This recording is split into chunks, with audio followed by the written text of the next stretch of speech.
Adversarial process is bad for families, unhealthy for families. We have a statute in California which says that. And it says, try to work this out outside the courtroom.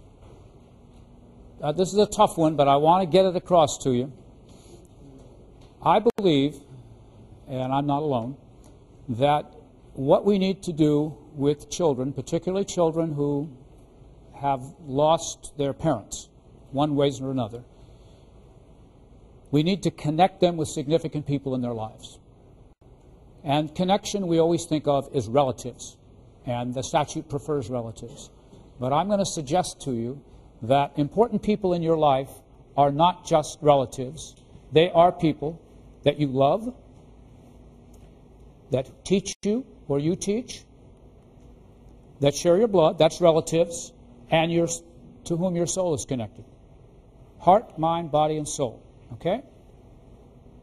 Red for the heart, green, that's not a very good green. Green for the fertile and creative mind, blue for the blood, and yellow for the light of the soul. And that we should start using a medical model like the genogram, and all you medically trained people know what I'm talking about, for all of our families. We should have every child, we should have one of these, every adult. And what does this do?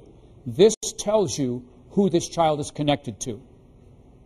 It tells you who you are going to look for when you try to get people together to talk about this child's future.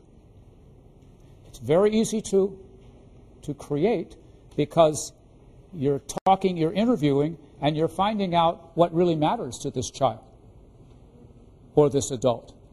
And here we have, real quickly, a 16-year-old girl with 4 girlfriends, 20-year-old boyfriend who doesn't have a red line. Red, remember, is love. Doesn't have a red line to many people, just an uncle, an aunt, and a foster grandmother, and a music teacher. Well, if this child loves those people, then those people are important in that child's life, and we ought to have them at the table or try to make them a part of the network which we're building. Remember, what we're doing is we're building families in child welfare law. Families that have not been successful, we are trying to organize and build them, and this is a very useful tool for that. And this is the timeliness chart. I have a whole separate lecture on this. I have a law review article on this that I write for judges. And this is, how early do you get going in your system? Are your attorneys appointed before the first hearing? Do they meet before the first hearing? Do you have settlement talks before the first hearing? That's a test of every system in the country. When you visit, and I encourage you as part of your model court to visit Utah, to visit Santa Clara County, to visit Hamilton County, Ohio, courts that have really moved forward in all the areas I've been talking about.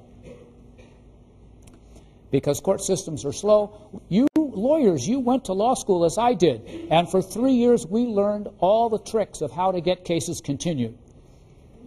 That's our great art. And I'm telling you now, we got to cut it out. We got to all work harder. Time is of the essence. As we all know, kids can't wait.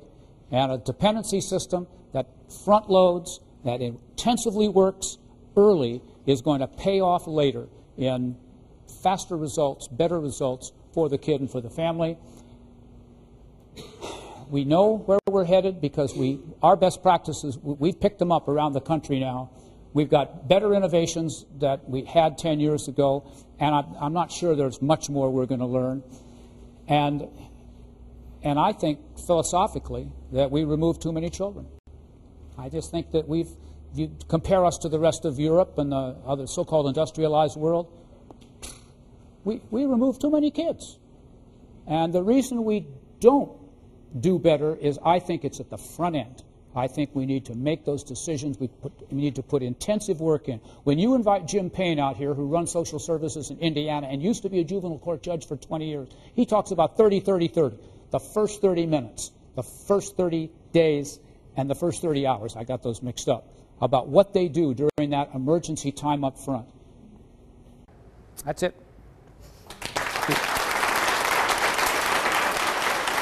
Thank you. Thank you.